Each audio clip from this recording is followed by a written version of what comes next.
Hey guys, so I've done 43 experiments on New York City pizza dough, and I wanted to make one video to condense everything that I've learned into just one video. I want to start off though by saying that I go to New York City about once a year, once or twice a year, really for the sole purpose of eating and researching pizza. And I bring this up because I go all over the city experimenting, going to new places, trying different styles of New York City pizza. And I get a lot of comments saying, "Oh no, that's not what New York City pizza is like. The crust is too dark, or the crust is too light, or blah blah blah, whatever." I just want to point out that there's a lot of different styles of New York City pizza. If you watch my channel at all, you'll see that I show you pictures of places I've been. There's places like Patsy's that has a 90-year-old coal oven, 80, 90 years old, that gets up to 1,000 degrees, and the pizzas cook really fast, a minute and a half to 2 minutes, depending on where the pizza's at in the oven. It's a really big oven. And the crust comes out crispy and dark. Now there's a place called Andiamo's that I timed. The pizza I timed was in there for 7 minutes and 15 seconds. I think that the oven was probably around 515 degrees. Okay.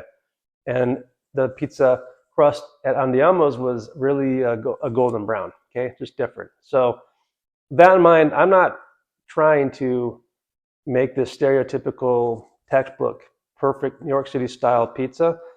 My idea is to learn how to make a pizza crust or a pizza like Patsy's, and also make a pizza like Andiamo's. Okay, I want to learn everything about it so I can make pizza according to whatever kind of oven I'm working with, or whatever. Just experiment, have fun with it, make different styles of pizza. Okay, so with that in mind, let's get started.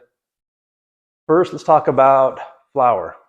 So when I first started this channel, all I had was bread flour and all-purpose flour, both King Arthur brand. And so that's what I started experimenting with. And one of my first experiments was using bread flour and all-purpose flour. And whenever I do an experiment, I always have a baseline or a stock recipe that I make at the same time as the experiment, so I have something to compare it to. It's just totally different if you make one recipe one day and then a second recipe the next day, because you don't really have that comparison fresh. You can't go back and forth and just compare it like you can. So I always make two recipes at least, one stock and then one experiment. And so I made two dough balls, one with bread flour and the second with all-purpose flour, both King Arthur. And I learned that the bread flour crust was lighter, chewier, and it had larger air bubbles in the rim, although the taste was about the same. So the all-purpose flour has less protein than bread flour. And protein is really important for having like a strong, chewy crust that inflates bigger. The all-purpose flour crust was more dense, and it just wasn't great. I didn't like the texture. It was heavier. It's too dense. So after that experiment, I just moved on from all-purpose flour. Nobody in New York makes pizza with all-purpose flour, so I just ditched that. Now I had some 00 flour imported from Italy, so I tried to make a New York style pizza with that too. And compared to the bread flour, I first noticed a big difference with the 00 flour in the mixing. You could tell that the flour is really, really strong, or it makes a really strong dough. It was just really cohesive. The dough stuck to itself, not to my hands when I was kneading it. Really interesting stuff. When I baked it though, it was really interesting. The bottom of the 00 flour crust had a darker bottom, but the top was really, really light. Like it's just way too light. And flavor-wise, they're both actually really strong crust. Flavor-wise, they were just different. If you've ever had 00 flour pizza before, it just has a totally different taste to it. The wheat in Europe just is different. It's milled different also. I compare it to apples. If you have a Red Delicious apple and a Fuji apple, they both kind of taste the same, but they're just different too. That's kind of what the wheat is like. The crop of wheat that we have in the US, there's even different varieties here, but it's a lot different than the wheat in Italy. It just tastes different. I'm not going to say one is better than the other. They just have a different taste to it. So with that in mind, 00 flour performs a lot better in really high temperature ovens. That's why the Italians use that, because they're using ovens that are 900 degrees, 1000 degrees hot. And the 00 flour holds up a lot better, doesn't burn as fast. So with that in mind, 00 flour is just not ideal for New York style pizza crust, because New York style ovens, of course, are using a lower temperature, probably around 650 all the way down to 515 or so, like I mentioned, on Andiamo's. So then I tried to experiment with mixing 00 flour with bread flour, and the crust was more golden. It was basically just like in between the bread flour and the 00 flour. It was more golden, but not as golden, not as dark as the bread flour. It tasted mild and sweet, pretty good flavor, but it still wasn't quite like anything I've seen in New York. So I just kind of abandoned that. I think if you really wanted to, you could experiment and put in 25% or 20% of 00 flour for a little extra flavor. But you could spend the rest of your life experimenting mixing flours, but I don't think it's necessary. From what I've read and guys I've talked to, they just use, most of them at least, are using all Trump's flour. And so that's the next thing I did. I knew that New York pizzerias like to use all Trump's flour. I was hesitant to buy it at first because you have to buy a big commercial 50-pound bag. But I finally gave in. And to be honest, I was really happy with the pizza I was making with the bread flour. And I didn't think it was going to be that much better, or any better at all, with all Trump. But I was wrong. It is so much different. And well, starting off with just mixing it. When you mix it, the dough absorbs the water differently. It acts like it just acts like you put more water in than you really did. The dough is stronger and stretchier. When you bake it, the rim puffs up a lot more, and it just has that New York feel to it. I get it now. Like, using all Trump's flour, you can make pizza that tastes just like New York pizza at home. Okay.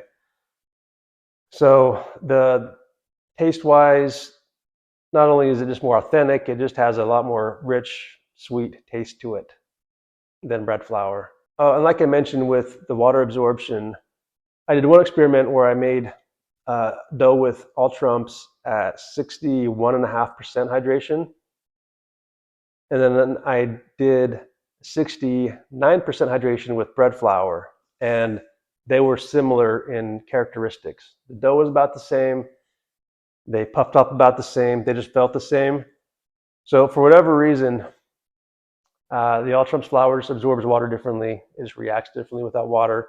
So the reason you got to know this is if you come across a recipe online that a New York pizzeria is doing, and they're doing like a 57 or 59% hydration, well, we're going to assume that they're using all Trumps or something very similar. And so then you've got to add about 7% to it if you're using bread flour at home. So if they're using 59% hydration, then you've got to be doing 66% hydration with bread flour, and you get about the same results. Okay, next was King Arthur's Sir Lancelot flour. Sir Lancelot is King Arthur's competitor to General Mills All Trump. And they have almost identical nutritional facts. They both add malted barley flour, which is something the grocery store flours don't add. And so I made side-by-side comparison pizzas with these two flours, and they were almost identical. When I was mixing them, the consistency, the characteristics were identical between the two. They shaped the same. They both rose up the same in the oven and were very, very fluffy, very chewy. I could notice a tiny difference in taste, very, very small. The Sir Lancelot flour was just a tiny bit sweeter, like 1% sweeter, maybe, if that. So I can't say one's better than the other, but they're just a tiny bit different. They're both really, really good. You can't go wrong with either of them. After experimenting with Sir Lancelot and all Trumps, I could really never go back to using bread flour, even if it means buying 50-pound bags and keeping it around and in containers on the floor of my kitchen like I do now because there's not enough room in the cabinets. It's just that much better. If you want to get serious about New York pizza and you want to make authentic New York pizza, you've got to do it. Order all Trumps or Sir Lancelot. When I ordered all Trumps, they make it in bleached or unbleached. I bought the unbleached. I don't want to buy 50 pounds of bleached flour to to try, but I don't think they're going to taste any different. It's just I talked about it in a previous video, just the process they go through to age the wheat is accelerated if they use a bleach or a bromate. But that's what I was using. Unbleached All Trumps is nearly identical to Sir Lancelot. Look around. I got mine on Instacart, and it wasn't even that much. So it's worth it. If you're serious about pizza, just do it. Next, experiment with hydration. I did a lot of different experiments, but here's the deal. The higher the hydration, the more airy and larger air bubbles you're going to get in a pizza crust. Because what's happening is the more water that's in the dough, when it gets heated up in the oven, the water expands and creates steam, and the steam creates bubbles. It's that simple. So most pizzerias are doing around 59%, I think, 59, 60%. I like a little bit bigger air bubbles in my rim and the crust, so I do 62% with All Trumps or Sir Lancelot. Now, remember, 62% with Sir Lancelot means about 69% with bread flour. I did one experiment with bread flour where I made 3 dough balls, one with 65%, one with 70%, and one with 75%. And likewise, the rims just got bigger and bigger and puffier, the higher the hydration. However, because there's more air bubbles everywhere, it becomes weaker, right? And so you can see that the higher the hydration, the crust just gets weaker and not as strong and crispy. So that's the trade-off. They all taste the same, but that's the deal with hydration. Okay, next was rise time.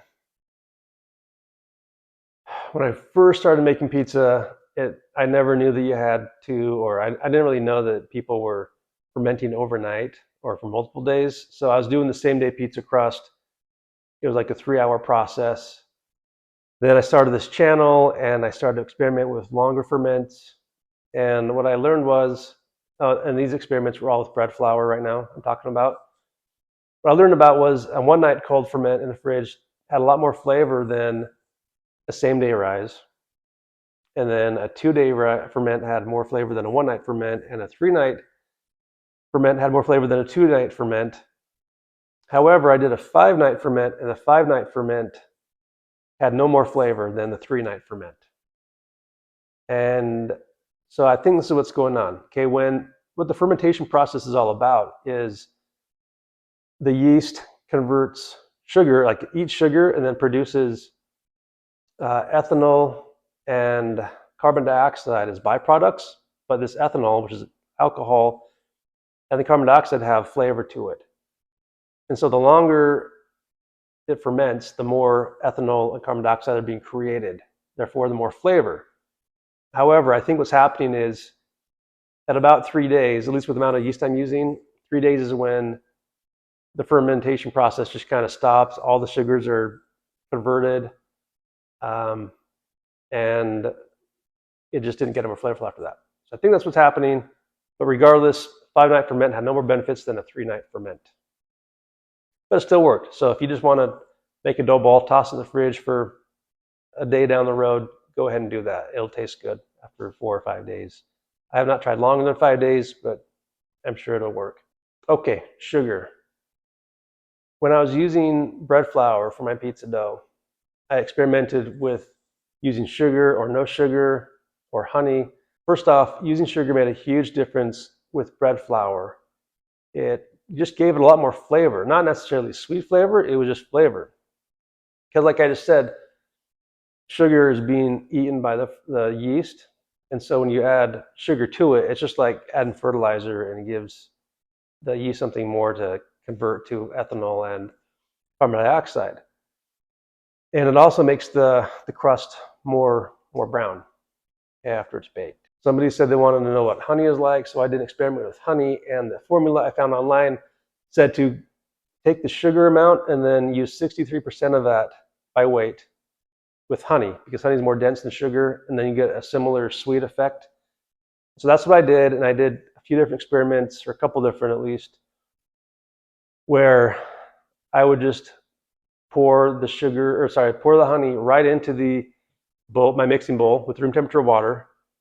And then I also would melt the honey in boiling water so it's really dissolved well, and I couldn't tell the difference at all. It wasn't necessary to dissolve the sugar or to dissolve the honey in hot water. Didn't matter. So whatever. Some people like to use honey because potential health benefits, but I'm putting so little sugar in the first place that I don't really care. But up to you. That's the deal. Okay. Now, like I mentioned, I was really happy with my bread flour recipe. I had 6 ingredients only: water, flour, salt, yeast, olive oil, and sugar.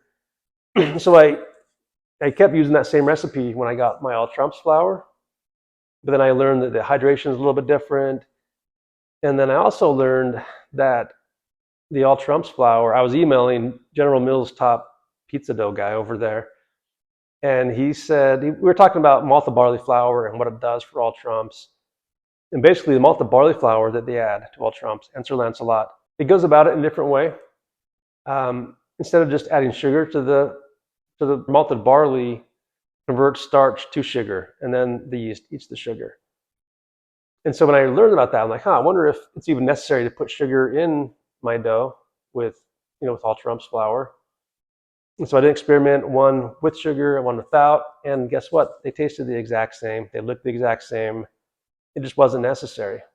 Adding sugar to all trumps was kind of like over fertilizing. It just, you get to a point where your grass can only be so green, and that's kind of like what it is here. You just don't need to add sugar or any sweetener to all trumps or Sir Lancelot flour, which is great.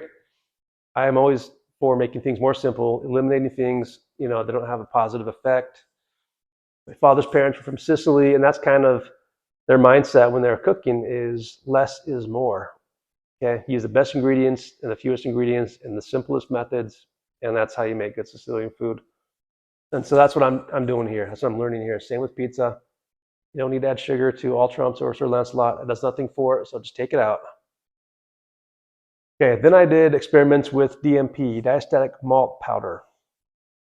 I read stuff online, and people online are all over the place. Some people say DMP makes the crust sweeter.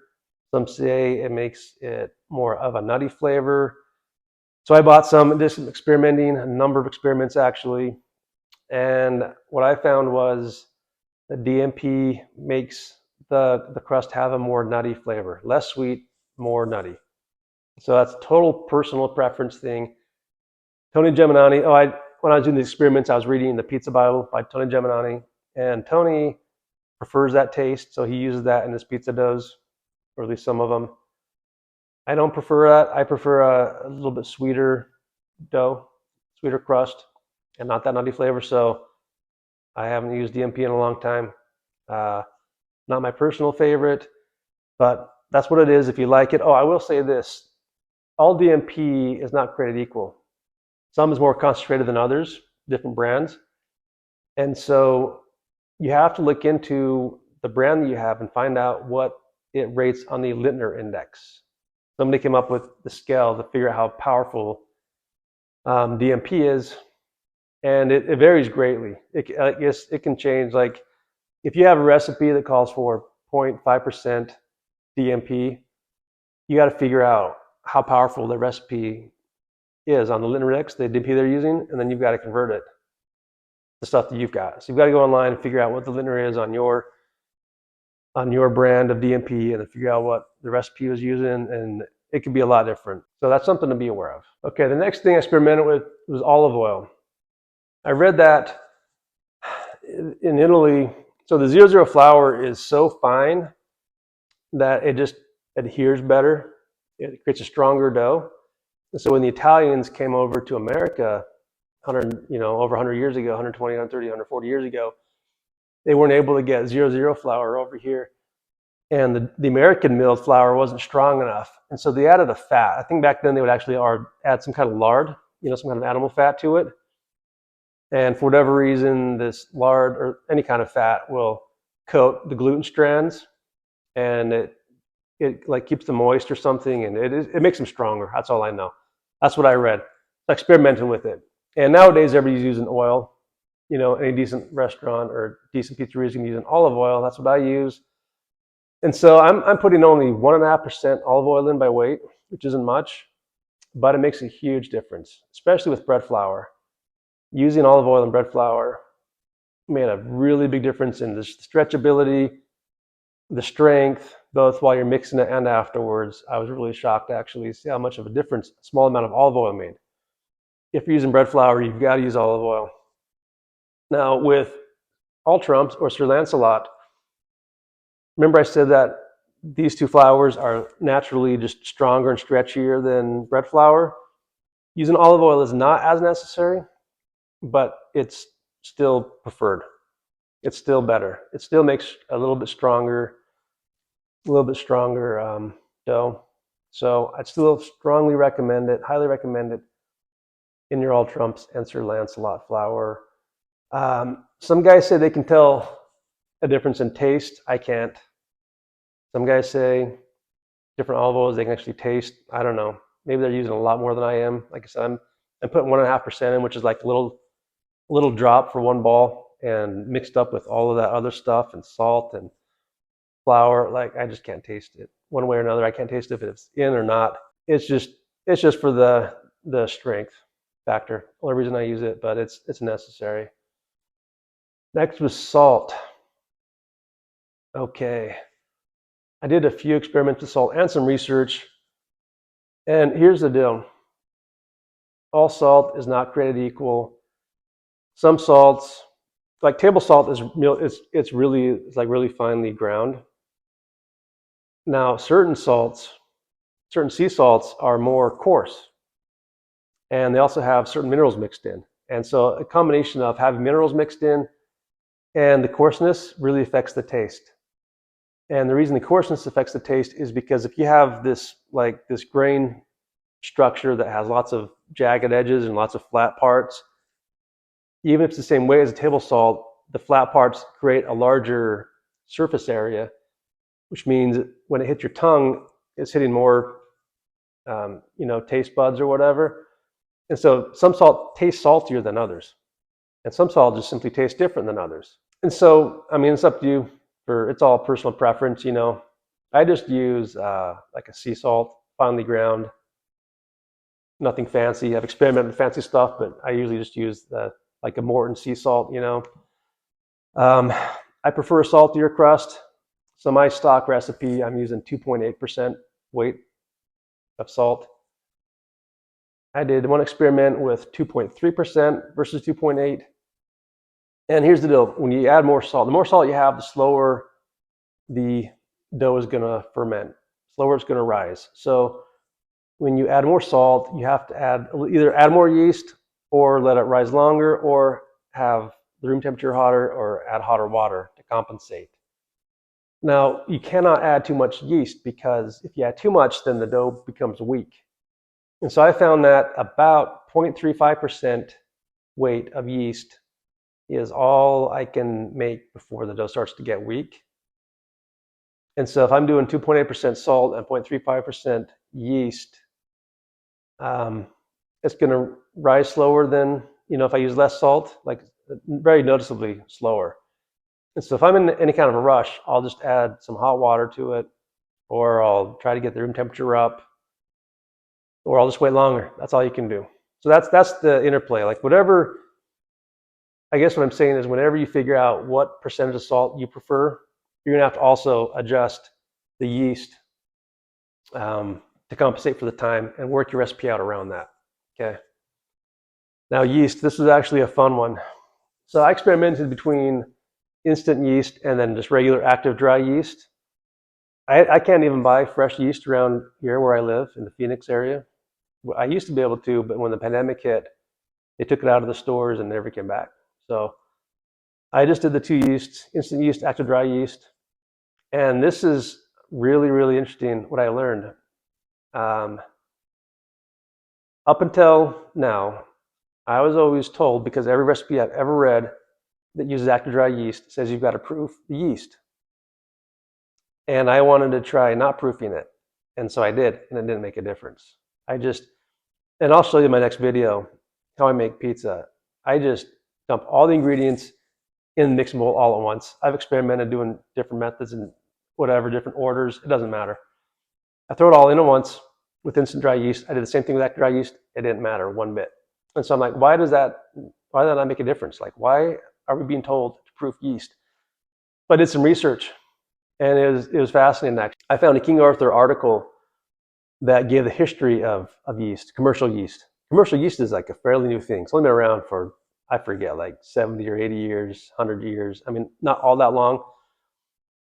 And what it said was the old commercial yeast had a manufacturing process where most of the yeast actually died during this manufacturing process.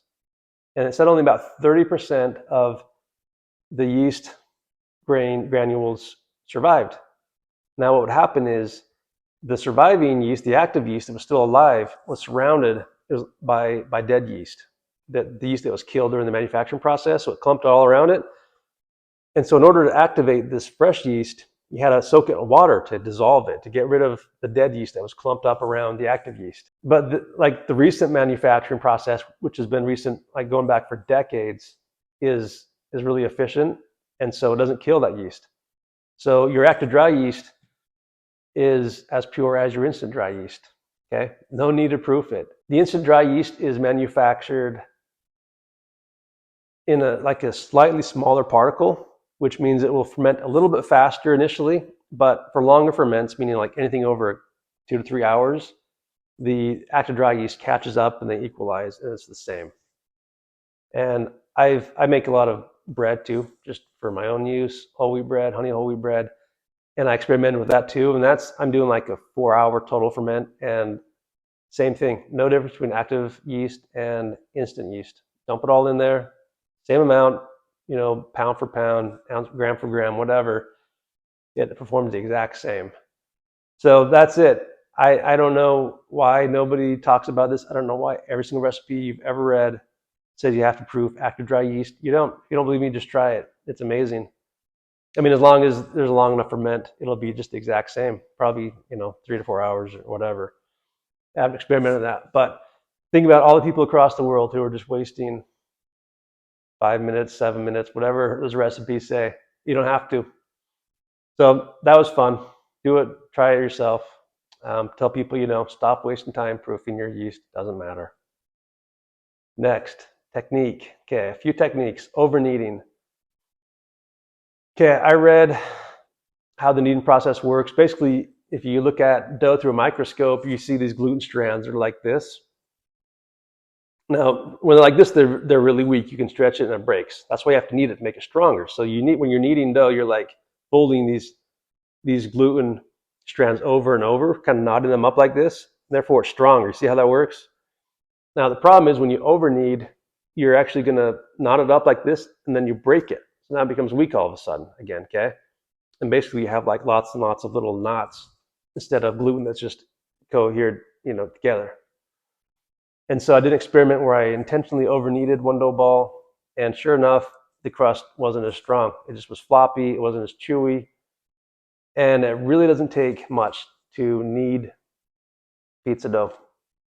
I know people online, on the forums, whatever, are saying, oh, you've got to knead it for forever, 15 minutes. No, that's over kneading it. I'll show you exactly how I do it next time, but it doesn't take much. I knead it for 2 to 3 minutes in the stand mixer, and then a very short hand knead when I'm shaping it into the balls, and that's it.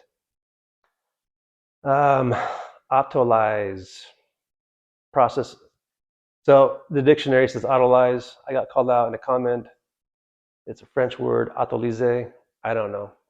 You know what I'm talking about. Autolyzing dough is where you just let flour and water mix together for like 30 minutes or an hour, something like that.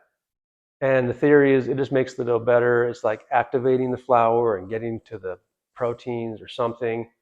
I tried it and made absolutely no difference at all. I made 2 dough balls side by side, one autolyzed, one not. They look the same, they taste the same, they were identical. So I'm not going to waste time doing that if it doesn't have any effect. Next, ice water. A lot of guys, Tony Gemnani is one of them, say you need to use ice water when making your pizza dough because it's going to make it taste better. or something. It makes it better. They say it tastes better. The logic is when you use ice water, you're slowing down the fermentation process and then making it longer. Therefore, it's going to have more flavor. Kind of like how I said, a one-night ferment doesn't have as much flavor as a three-night ferment. Well, here's the flaw in that logic is when you make your dough. So I usually just use room temperature water. Okay, I've got one dough ball here that's room temperature water, and I got one over here with ice water, and I'm going to let them sit at room temperature for an hour or two. Well, guess what? That one with ice water, it's going to be equalized with the room temperature for that long. I mean, I don't know how long, an hour, 45 minutes, hour, 15 minutes, maybe a little bit longer. You put them in the fridge, and they're going to equalize really fast either way. So really, I mean, if you think about it, if you're doing a 3-night ferment or a 2-night ferment, 1-night ferment, the ice water maybe has the same effect of slowing down the fermentation for an extra hour, right? So instead of having 24-hour cold ferment, you've got a 25-hour cold ferment in the other ball. So that's just not enough to make any difference at all. Okay, that's just not how it is. 1 hour does not make a difference at all. So ice water didn't make any difference to me. You can do it if you want, but I found no difference at all. So I'm not going to do it. Again, that's one more step that just didn't benefit my dough, so I'm not going to do it. Next is bulk ferment. Bulk ferment is where instead of doing all the work up front, and so let me back up. The way I make pizza basically is I'll mix everything up in a bowl, let it sit at room temperature for an hour or so, then take it out and shape it into balls and put the ball in the fridge for one night or longer. Bulk ferment is where you take everything in that mixer before you knead it by hand and shape it, and you put it in the fridge for a period of time. And then you take it out and beat it down and then shape balls and then let it ferment again. Okay, like a 2-stage process. So what I did is I made 2 sets of dough with a 2-night cold ferment. First one I did like normal, where I just mixed it in the stand mixer, let it rest at room temperature for an hour, shaped it into a ball, put it in the fridge for the next 2 nights. And then the other one, I just took it from the stand mixer, put the stand mixer in mixing bowl straight into the fridge and let it sit there for one night, took it out after that first night, beat it down, made dough balls out of it, and put it back in the fridge. And then I made the pizza out of them the next day. And here's what I learned. The characteristics of the crust was a little different, but the taste was the exact same. And if you think about it logically, that's how it should come out. Because again, flavor comes from fermentation, which is this process of creating ethanol and carbon dioxide. And in both instances, the fermentation process lasted the exact same amount of time. Okay, it was 2 days. So why would it taste any different? The difference was in the texture and the air bubble size of the two. There was different. The bulk ferment one had smaller air bubbles, but they are more evenly distributed throughout the whole dough, which makes sense because you make a dough ball, let it rest for 2 days, you're going to have like one air bubble get bigger and bigger and bigger. But with the bulk ferment, you got these air bubbles that start to grow. Then one day you take it out and you beat them down, and basically what you're doing is beating them down into smaller air bubbles that are getting distributed out throughout the rest of the dough. And so that was the only difference. I don't think one way is better than the other. I don't like extra steps. And since the taste was the same, I'm never going to do bulk ferment again. It was too much work. You take it out the second day, and you got to let it, you've got to let it warm up to room temperature, and then shape it. And it was just a lot easier to do it all initially. So that's that. Some people say it tastes better. I couldn't tell any difference, and logically, it doesn't make any sense why it would taste better. So that's bulk ferment. Now rest time. So I was watching a video on YouTube about Scar's Pizzeria in New York, which is one of my very favorite pizzerias. And I was so happy to find out that Scar actually makes his dough really, really similar to how I've been doing it. The only difference is instead of letting the dough rest at room temperature for 1 hour before shaping the balls, he let his rest for 4 hours. Then he shaped balls and put it in the fridge for 2 days, and then took it out and shaped it. Okay. So I did an experiment to see if it makes that much of a difference. So I made one batch of dough, had one ball, do like I normally do, where I shape it after 1 hour. The second dough ball set out for 4 hours, and then put it in the fridge. And basically, they both tasted the exact same, but I could tell the one that sat out for 4 hours initially.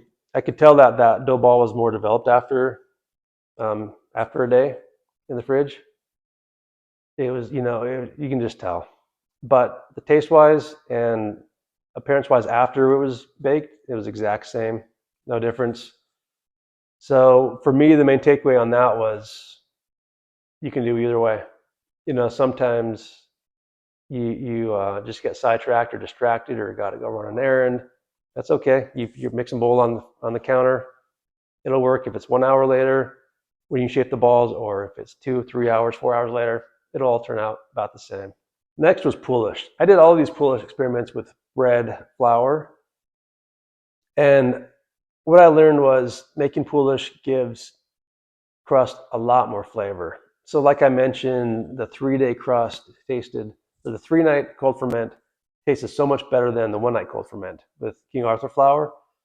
However, when I did a 1-night ferment with poolish, it was a lot more flavorful than even the 3-night ferment, the regular cold ferment.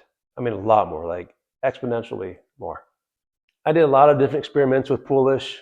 I mean, I did a cold overnight ferment compared to a warm overnight ferment. And I don't know, for whatever reason, the cold overnight ferment just tasted better.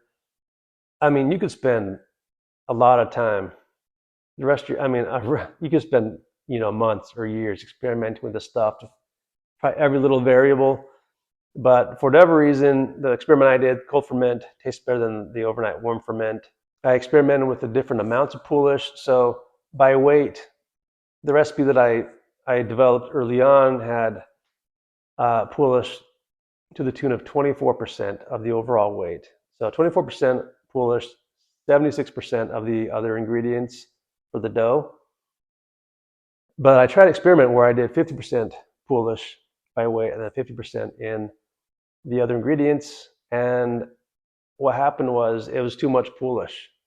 Poolish is like hyperactive fermentation. And what this did was make too many bubbles, too many carbon dioxide bubbles, air bubbles, whatever they are. They're too many, too big. You don't want too many too big, because then you've got to pop them, or else they just get charred and it's just not good. So 24% or so is about right. And I've got multiple videos on this. If you want to learn about poolish, watch those. I'm just going over a few highlights. I did different hydration. My regular poolish recipe is 65% hydration. I tried that against 70% hydration. And 70% did have a little bit larger, airier rim. The 70% one also had a slightly darker rim to it. Somebody said I needed to try a 4-night poolish ferment, cold ferment, not just 1 night. So I did that, and I found no difference at all. This goes back to my theory about why the 5-night ferment wasn't different than a 3-night ferment with bread flour, because basically all the sugar already got eaten up and there's just nothing more to convert to ethanol or carbon dioxide. So I'm guessing that's what's going on here. I don't really know. I just know the facts. It didn't make a difference. 1-night cold ferment with poolish tasted the same as a 4-night cold ferment. And by the way, if I actually have to make pizza dough with bread flour, I do poolish every time. It just tastes so much better than regular bread flour pizza dough.